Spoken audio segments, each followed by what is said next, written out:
In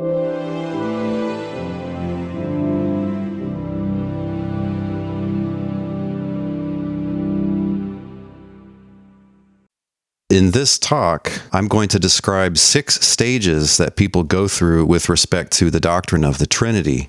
I know about these stages because in the course of my life, I have gone through all 6 of them. There's a natural progression to them, but none of these changes are inevitable. In fact, nearly all Christians spend their lives at the first stage, and one can hunker down at any of the 2nd through the 5th stages too. Many people will skip some of the middle stages, but this is not necessarily a bad thing, as I'll explain. And occasionally a person will regress.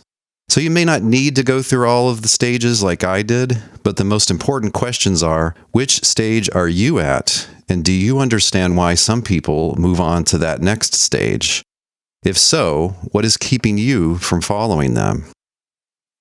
If asked, many will say, of course I believe in the Trinity, whatever it is. I'm a Christian, aren't I? I mean, Christians by definition believe in the Trinity. The Trinity is the Christian view of God. The first stage where most Christians are at is what I call being a paper Trinitarian. That is, you're a member of a group which has something about the triune God in its official statement of faith. So in that sense, on paper, you count as a Trinitarian. But you may not have enough beliefs to properly count as having a Trinitarian theology. Perhaps you entirely avoid the subject, or your opinions are officially heretical according to standard sources. Every few years, Christian pollsters ask theological questions of paper Trinitarians and are dismayed at many of their, quote, heretical answers. In many Christian traditions, the idea of God as a trinity of essentially divine persons plays little to no role in day-to-day life. It is not preached on. It is barely sung about. It mostly comes up when mentioning dastardly cults which deny it. But there is no it. Paper Trinitarians, when they think about the Trinity at all, which is rare, bounce around between incompatible ideas about what it means to say that God is 3 persons. Are the Trinity supposed to be God's 3 personalities, 3 aspects, 3 roles, 3 gods? God and 2 somewhat divine friends, a tripartite God, each person being one of God's proper parts, or is it all inexpressible profundity? This sort of confusion reigns. They are together verbally, but not mentally. Confusion and therefore avoidance, these are the status quo. Trinitarian theologians often lament that the laity, most of them, are hardly Trinitarian at all, in the sense that they lack adequate Trinitarian beliefs, and often have beliefs which are incompatible with God being the Trinity. Canadian evangelical theologian Randall Rouser writes, as Roman Catholic theologian Karl Rahner observed some decades ago, now he's quoting Rahner, despite the Orthodox confession of the Trinity, Christians are, in their practical life, almost mere monotheists. We must be willing to admit that, should the doctrine of the Trinity have to be dropped as false, the major part of religious literature could well remain virtually unchanged. Dr. Rouser continues, one can test Rahner's observation in the following way. Picture a Baptist pastor who, while praying for the communion elements, thanks the Father for dying for us. Chances are that nobody will even flinch. He's right. And I don't know about you, but I don't have to merely imagine such a situation. I can remember it, having actually been in a church service like that. Yep, Southern Baptist. Now, why is this? Given the Trinity statements in their official creeds, why is it that most Christians are barely Trinitarian at all? Reformed apologist Dr. James White puts his finger on some of the problems. He writes, so why don't we talk about loving the Trinity? Most Christians do not understand what the term means and have only a vague idea of the reality it represents. We don't love things that we consider very complicated, obtuse, or just downright difficult. We confess how little we understand about the Trinity by how little we talk about it and how little emotion it evokes in our hearts. It's the topic we don't talk about. No one dares question the Trinity for fear of being branded a heretic, yet we have all sorts of questions about it, and we aren't sure who we can ask. Many believers have asked questions of those they thought more mature in the faith and have often been confused by the contradictory answers they received. Deciding it is best to remain confused rather than have one's orthodoxy questioned, many simply leave the topic for that mythical future day when I have more time. This is the status quo and has not changed one bit since James White wrote those words in 1998. And it's not merely a failure of religious education or a product of apologists and pastors slacking off when it comes to their Trinitarian tutoring. It is important to recognize that this output of a lasting, widespread confusion is a defining feature of the Catholic system as it exists, and it has been this way as long as there has been any Trinitarian theology. The relatively new and baffling formulas of the Nicene Creed were made mandatory by a collusion of bishops and the Roman Emperor in 381, and even then most Christians were not of one mind on the topic. By mandating words whose meaning was unclear, they in effect required Christians to parrot formulas they in many cases didn't understand enough to agree or to disagree with. The language was made mandatory before there was sufficient agreement about its meaning. This is how the system has always worked, and that's how it is today. The system requires that most Christians wander in a low information state about the topic, while their leaders assure them that these truths, whatever they are of the utmost importance and can be denied or ignored only at one's eternal peril. Some paper Trinitarians will self-comfort with just so stories about the history of theology. They will tell themselves, "This is a settled matter. We Christians put our best minds together, our best theologians and other scholars, and they had some meetings and prayerfully, carefully, and soberly worked these things out." My friends, I have some bad news for you. The more one knows about the early history of theology, the less this little story seems true. It looks like things might very easily have turned out differently, and the key figures are not exactly a bunch of objective, humble scholars. If you don't want to take my word for it, you can read R.P.C. Hansen's magisterial treatment of 4th century developments in theology in his book called The Search for the Christian Doctrine of God. So the paper Trinitarian will say the required words in some contexts, with only vague and shifting ideas about what it all means. Much more so in church traditions which recite older creeds, although it's far from clear that most of them have enough beliefs to count as Trinitarian. Such a person is a trusting consumer. Lay people generally assume that their pastor or someone higher up on the leadership ladder, bishop, pope, apostle, great theologian, someone must have all of this sorted out. Someone must have a settled and coherent view about what the doctrine of the Trinity amounts to, and how exactly one can derive this from the Bible, and where in the history of Christian theology this doctrine originates. Does it originate with the pre-Christian Jews? Does it come from the 1st century or the 4th century? But alas, the overwhelming majority of pastors and other leaders are paper Trinitarians too. Most of the shepherds are as lost as their sheep. They too avoid the subject as much as they can get away with because they find it all incredibly confusing. A minority of these leaders, though, and a small percentage of other Christians, have moved on to the second stage. I did this myself around the end of my high school career, as many young people do who are consumers of popular apologetics.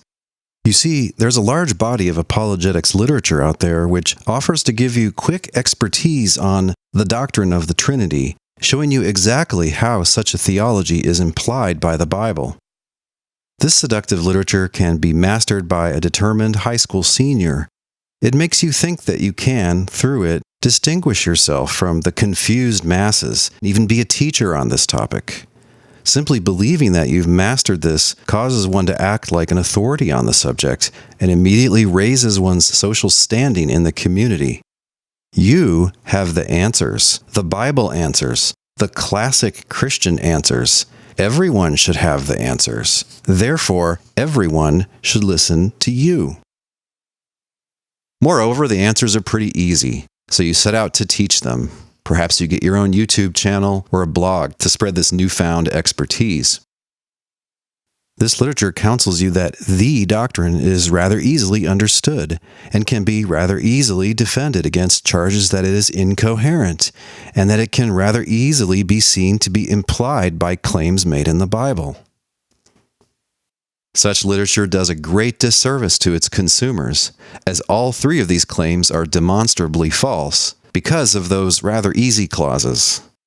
But they're things that people want to hear, so let's take them in order. One widely read book assures its readers that the Trinity is the doctrine that, quote, within the being that is God, there exists eternally three co-equal and co-eternal persons, namely the Father, the Son, and the Holy Spirit, end quote. All of the bolded terms here are unclear. Different Trinity doctrines will result if they are made more specific in various ways. More on this later. The point is that this short formulation might be understood in several different ways, a point which seems lost on the author. In chapter 12 of his book, Dr. White offers a much longer definition, which is nonetheless just about as unclear. But he carries on for the first 11 chapters with this clear-as-mud, one-sentence definition of, quote, the doctrine of the Trinity, which he endeavors to show is clearly implied by the Bible. As to coherence, showing that a Trinity doctrine is not self-contradictory, this literature proudly serves up what I have called the standard opening move. It goes something like this. We're not saying anything incoherent because we're not saying that God is three persons and also that God is exactly one person, and we're not saying that God is three beings and yet only one being. Nope. We are saying that God is three persons, but one being or essence. Now, this is a trivial defense. Of course, anyone who bothers to criticize some Trinity theory knows this already, that they're saying three persons and one essence. And for all that's been said, there might or might not be some contradiction which is implied by your theology. Also, what is meant here by person and what is meant by being or essence? The answers might matter to questions of coherence. About the Bible, this literature assumes and asserts what I call the deduction delusion. This is the view that, while the Bible isn't explicitly Trinitarian, as it literally lacks the requisite words for explicitly talking about God as the Trinity, still, it is clearly implicitly Trinitarian in that whatever the essence of the Trinity doctrine is, it is clearly implied by statements which actually are in the Bible. By the way, we know this isn't true in the following way. Obvious and clear implications of a text are grasped more or less right away by competent readers. We don't see any doctrine of a triune God in Christian tradition until the last half of the 300s, so more than 300 years after Pentecost. Triune God speculations arose only after earlier speculations about there being a second God in addition to the one true God, the Father, and then monarchian reactions against that, but that's the story for another day. Back to the deduction delusion, how can one start with actual biblical statements and then logically infer that the one God is the Trinity?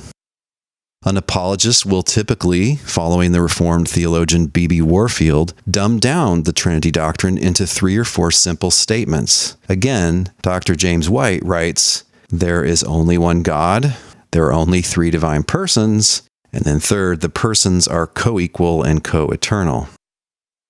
But this careless formulation bristles with problems.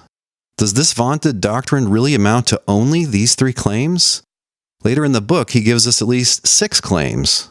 And where is the triune God in all of this? Is the whole Trinity the one God? These vague statements, which White calls the 3 foundations of the Trinity, don't say. Does the Bible actually teach that there are 3, quote, divine persons? What is a divine person anyway, if that's something different than a God? And which, if any, of those divine persons is the unique God? All 3 of them? Doesn't the New Testament tell us clearly and repeatedly that the Father is the only true God? Amazingly, Dr. White asserts that these 3 statements by themselves show why any Christian who believes in the Bible must therefore believe in the Trinity. The alleged demonstrations that the Bible is implicitly Trinitarian always turn out to be unclear and difficult. They are never, as advertised, clear and easy. Now, when you're living out the defender phase, you will find that many of the people you try to persuade aren't exactly impressed with your arguments. You're convinced that you're raining down deadly fire upon them, but it's clear to them that you're shooting blanks. Here's where arrogance comes into play. This ideology has taught you that the Bible is obviously Trinitarian, and that there should be no worries about the coherence of the doctrine. Yet these people are unmoved by your ingenious arguments. Perhaps you should say them more loudly and act more aggressively. Perhaps you should slander these people as God-haters, rationalists, deniers of the obvious, cultists, or just tragically unspiritual people in comparison with yourself. Or maybe they're just stupid. What else could explain why they're not persuaded, right, when the reasons are so compelling? Well, maybe your arguments aren't as strong as you thought they were.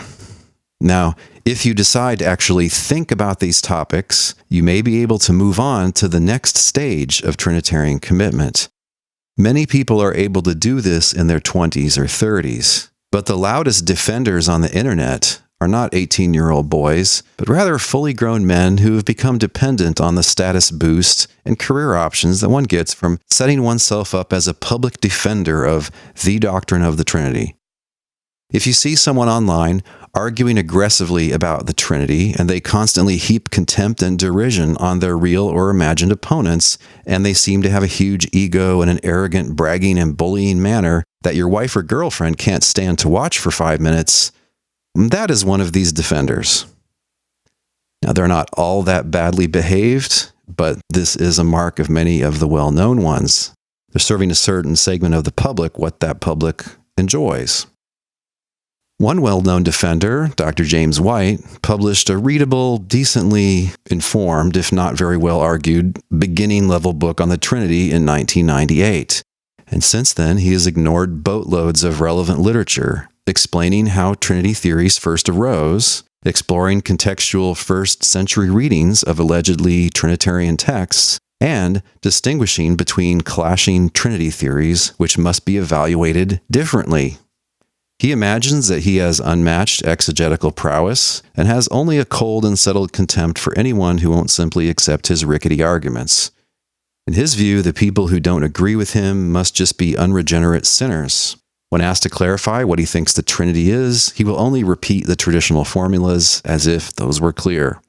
At this point, he's long given up on actually learning more about these subjects, but you can learn a lot more than he cares to, as I'll explain momentarily. Another defender, Dr. David Wood, despite his PhD in philosophy, also ignores a wealth of literature in the last 40 years or so, in which Christian philosophers and theologians try to interpret the standard but unclear Trinity language into actual claims that can be argued for, defended, or objected to. Being a YouTube star is more fun than studying that literature, so he contents himself with recycling standard talking points. Like many defenders, he likes to focus on Muslims. Their apologists have always considered the Trinity to be an easy target. He relentlessly rehashes low-quality apologetics arguments, but it somewhat works, as he is a natural-born polemicist and effectively uses mockery and derision. This is what defenders do. They're essentially propagandists trying to push their audience into agreement. They're more concerned with the effect of their arguments than the intellectual quality of those arguments. The most well-known defenders are not, most of them, real scholars in any relevant field who have published scholarly books or peer-reviewed articles in relevant journals. They prefer the glory of being a defender to the hard work of understanding complex issues. If I sound like I'm being harsh on this group, I am. But blameworthiness is relative to what one knows or to what one should know. This defender stage in a serious Christian kid aged 16 to 25 is natural, maybe inevitable. I am all sweetness and light in having a friendly argument with such folks. This stage is an attempt to go beyond confusion. It's the first step out of being a mere paper Trinitarian, and I became one of these defenders, although not a public or famous one, at about the age of 17, and stayed there until around the age of 29. But in a fully grown and fully educated person, This position demands a deliberate and studied ignorance of a wealth of relevant literature, particularly in analytic theology, the history of Christian theologies, and biblical studies. At stage 3, one is an interpreter of the Trinity. What analytic theologians have done, most of them having PhDs in philosophy, is to analyze traditional Trinity language, making that language more specific so as to express an understandable position, an understandable theory, which can then be defended as coherent and, it is hoped, shown to be a good fit with the Bible and with later traditions such as the ecumenical councils. They don't necessarily claim that their interpretation of the traditional language is obviously correct or that it should be mandatory, but they are suggesting a defensible interpretation of said language. If you are willing to engage with this literature, you will see that in a sense there is no one doctrine of the Trinity, but rather the traditional vague language serves to hide differences between some very different theologies. All you need to make a step beyond the mere defender stage is to carefully study a free encyclopedia article or two which surveys this serious and carefully argued literature. One entry is by Dr. Harriet Baber from the University of San Diego. Another is by Dr. Daniel Howard Snyder from Western Washington University. And a third, the longest of the three, is by yours truly. The authors of these pieces are not necessarily interpreters themselves, but they are summarizing literature by people who are interpreters, typically Christian professors of philosophy and/or theology. Some famous examples of interpreters are the well-known apologist Dr. William Lane Craig, Oxford professor Dr. Brian Leftow, emeritus professor from Huntington University in Indiana, Dr. William Hasker, and Dr. James Anderson from Reformed Theological Seminary in Charlotte, North Carolina. All of these are accomplished scholars and are, as they say in Rhode Island, wicked smart. They all have realized that there is no one obvious meaning to traditional Trinity language and that different competing suggestions have been made. And so they weigh in with their own interpretations of the traditional language. Let me just quickly run through them, summarizing in one sentence how each one thinks we should understand traditional Trinity language.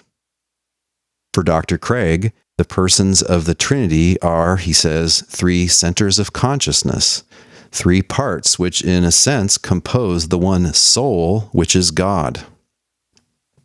Dr. Leftow holds to what I call a one-self theory of the Trinity, on which the one God eternally and essentially lives his life in 3 different ways, which somehow implies the existence of 3 persons in the one self who is God. For Dr. Hasker, the persons of the Trinity are 3 divine selves, and they are so unified in their shared actions that it is as if they composed a 4th self, the Trinity, although they don't. The Trinity is a highly unified, quasi-personal collective of these 3 divine intelligent agents. Dr. Anderson argues against any interpretation of Trinity language which is supposed to be free of apparent contradictions. He argues that the doctrine of the Trinity, rightly understood, involves merely apparent but not real contradictions, but nonetheless, it can be known and reasonably believed in, despite being apparently incoherent.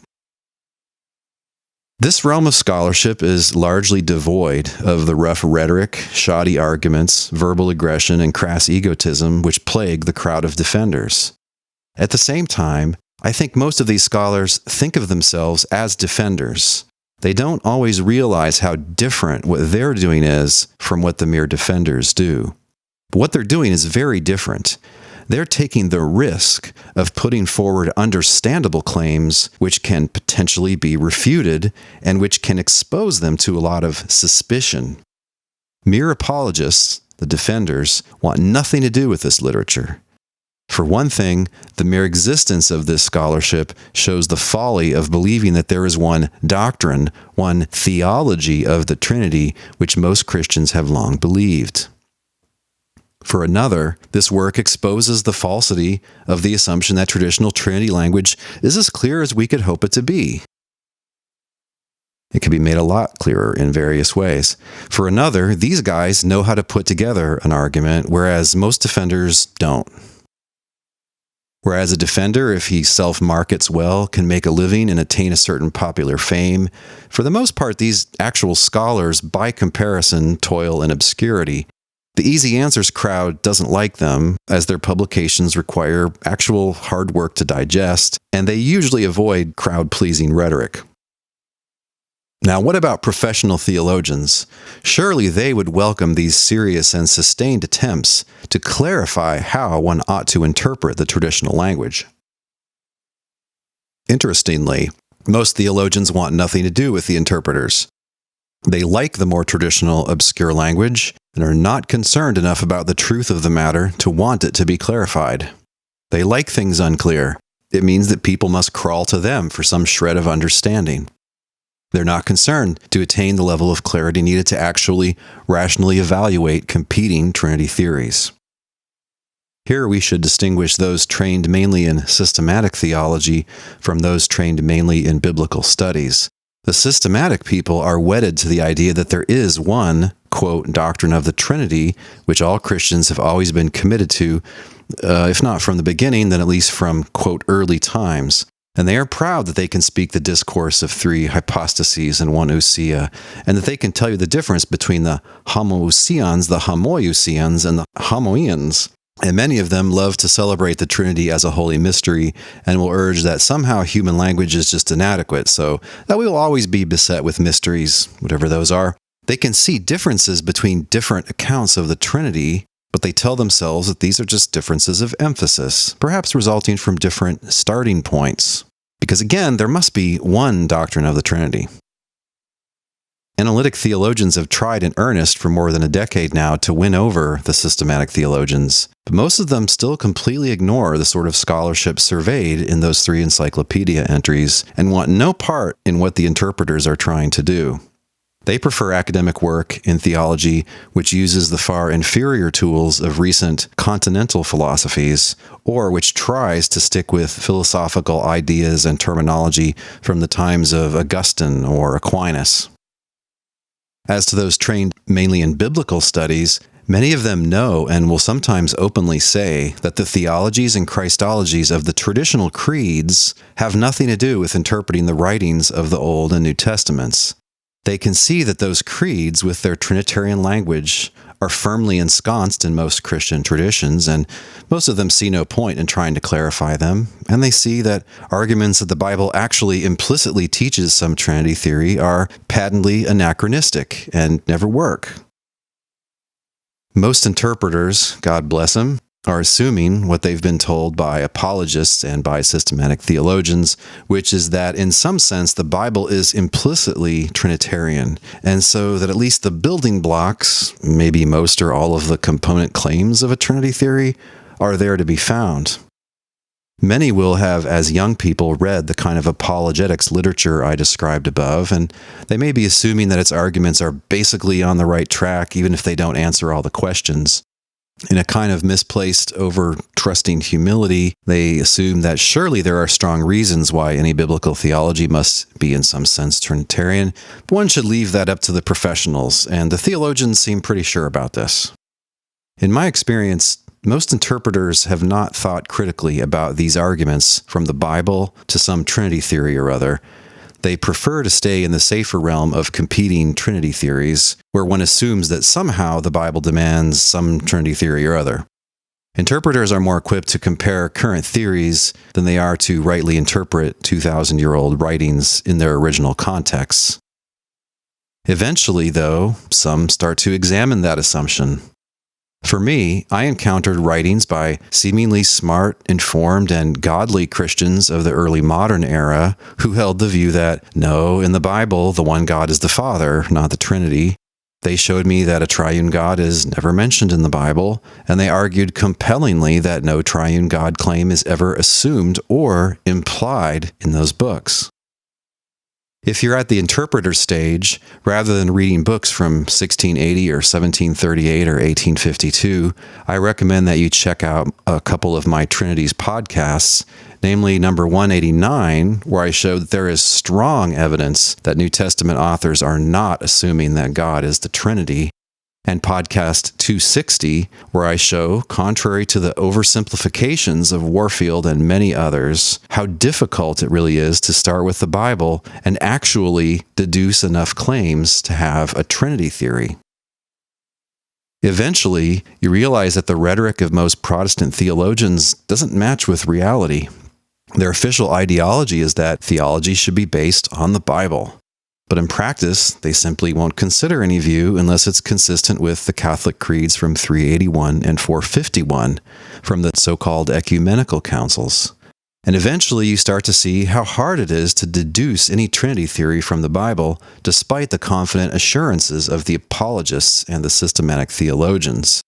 You start to see how historical critical interpretation, basically reading the biblical books in their historical contexts, simply takes away most of the traditional proof texts. Turns out that they all make sense without anachronistically bringing in later ideas. And then you have to decide just how Protestant you are. You have entered the lonely, unglorious, and painful stage of being a Berean Trinitarian. Someone who wants to be only as Trinitarian as the Bible is, and who therefore is willing to reopen the issue of whether the Bible is compatible with Trinity theories or even requires one.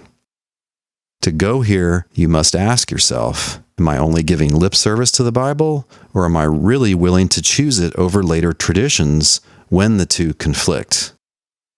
Here, the two actually do conflict. If the one God just is the Trinity, it's false that the one God just is the Father alone. And if the one God just is the Father alone, then any triune God theory is false. On this, you can see my Trinities podcast 248. So which, if either, does the Bible, and let's be honest, the New Testament, teach? Honestly, it's not that hard to tell.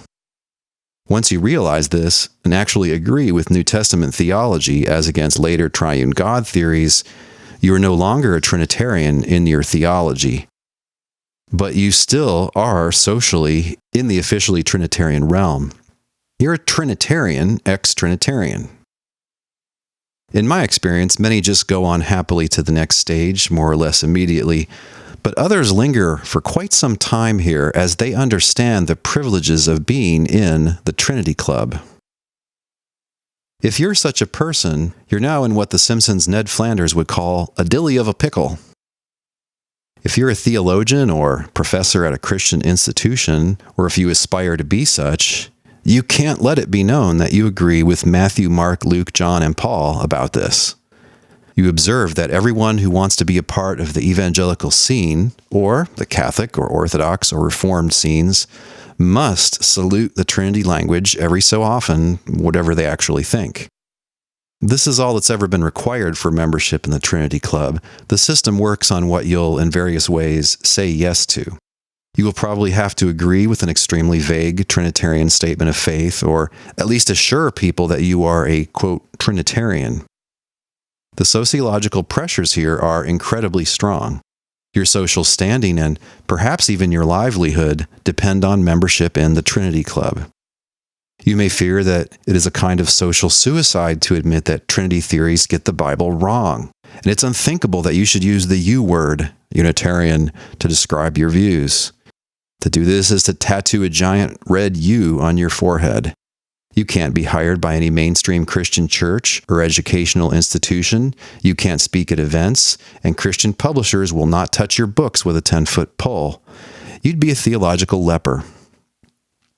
At this point, many will choose to keep their heads down.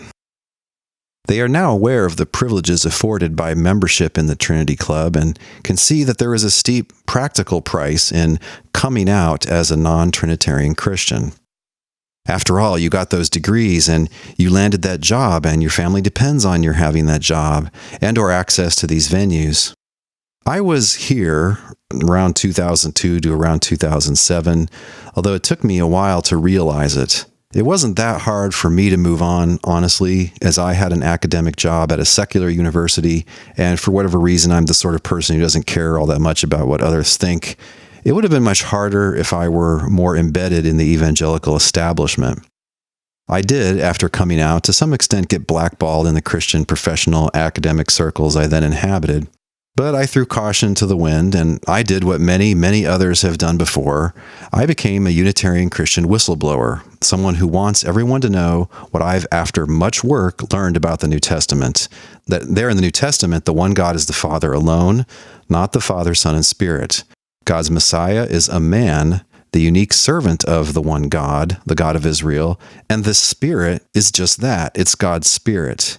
It's no more a person in addition to God than your spirit is a person in addition to you. And the personification of God's Spirit in various texts are only that, personifications. Traditions have misled us on these matters, and we need further reformation using the guidance of the New Testament. But one can stay at this Trinitarian, ex-Trinitarian stage indefinitely. Some people have a lot to lose, but honestly, some people just aren't very brave and greatly fear the real or imagined consequences. To stay here, you simply keep your head down and leave matters vague. You can say most, if not all, of the traditional language, mentally giving it your own interpretation, and let people believe that you, like all good Christians, supposedly believe in the triune God. If you like, you can carefully define the word Trinitarian so that your views count as Trinitarian, even though you don't believe that in the one God there are three divine persons. After all, ever since the term Trinity was introduced around the year 180, some have understood the Trinity not to be a triune God, but rather a heavenly triad consisting of God, aka the Father, and then His Son and His Spirit, whatever exactly that is. In this way of speaking, God is not the Trinity, but rather the founding member of it. So just keep your head down. You can fit into the broad Trinitarian tradition. Ignore the topic, go about your normal work, and hope that no one presses you on exactly what you mean when you say that you're Trinitarian. But if you do this, you're choosing your own status and perhaps also more tangible goods over truth. You're staying on the sidelines while the New Testament is routinely misread, and your silence contributes to a culture of confusion. The system that ensures that most Christians fear looking into the subject and are just blown about by inconsistent ideas, now thinking this, now thinking that. You're standing with Catholic traditions, going back to that 381 Council, against the apostolic message of the New Testament books. You're choosing Calvin over Paul, Augustine over John, Aquinas over Matthew, Gregory of Nyssa over Mark, and Gregory of Nazianzus over Luke. Like Calvin and Luther, you're as much a disciple of certain church fathers as you are of the apostles. Like the Council of Trent, you're aiding and abetting the forces that hold in check the badly needed processes of reformation, of correcting Christian traditions by the light of the Bible. How will you face Jesus? How will you explain why you chose reputation over the message of Jesus' handpicked messengers? You used to think you could have it both ways, Paul and Calvin, John and Augustine, but now you can see the conflict between the New Testament and triune God speculations. This is your time to spend your influence. Will you use your voice? Will you say no to confused and confusing post-biblical traditions? If so, whether or not you use the you word, you're a Unitarian Christian. Welcome. It's not currently a popular place to be, but you will enjoy a good conscience and good fellowship. And you are now free to discuss the fact that New Testament theology and Christology actually make sense on their own without the help of later ideas. You can pull up a seat, stay, and enjoy the view. The New Testament authors are not darkly hinting at a triune God.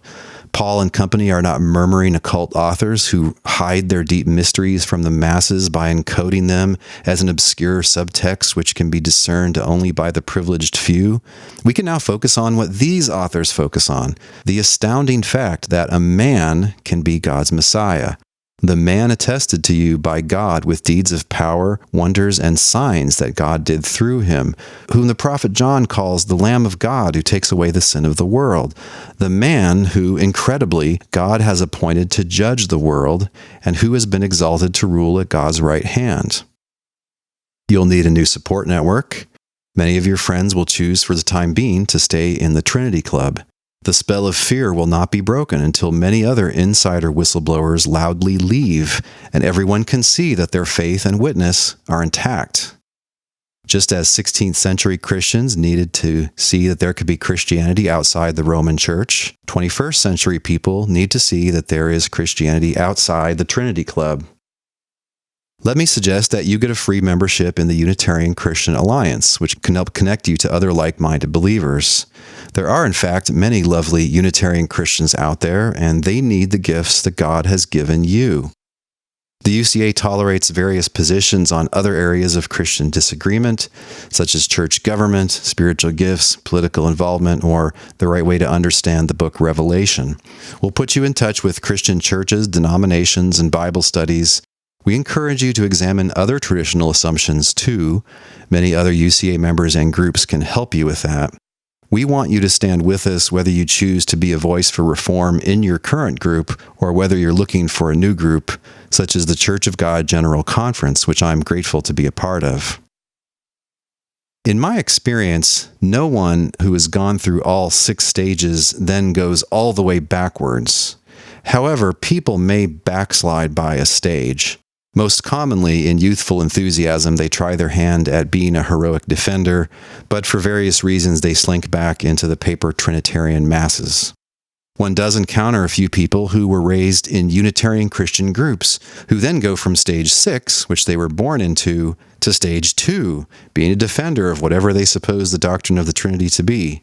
Such people were likely raised on a lot of useless anti-Trinitarian rhetoric and some dodgy arguments, and when they reach the age where they have to think for themselves, typically in their 20s, they suddenly discover the worlds of Trinitarian apologetics, Trinitarian systematic theology, and, sad to say, Trinitarian biblical studies, and they rather uncritically eat it all up like it's a delectable forbidden fruit.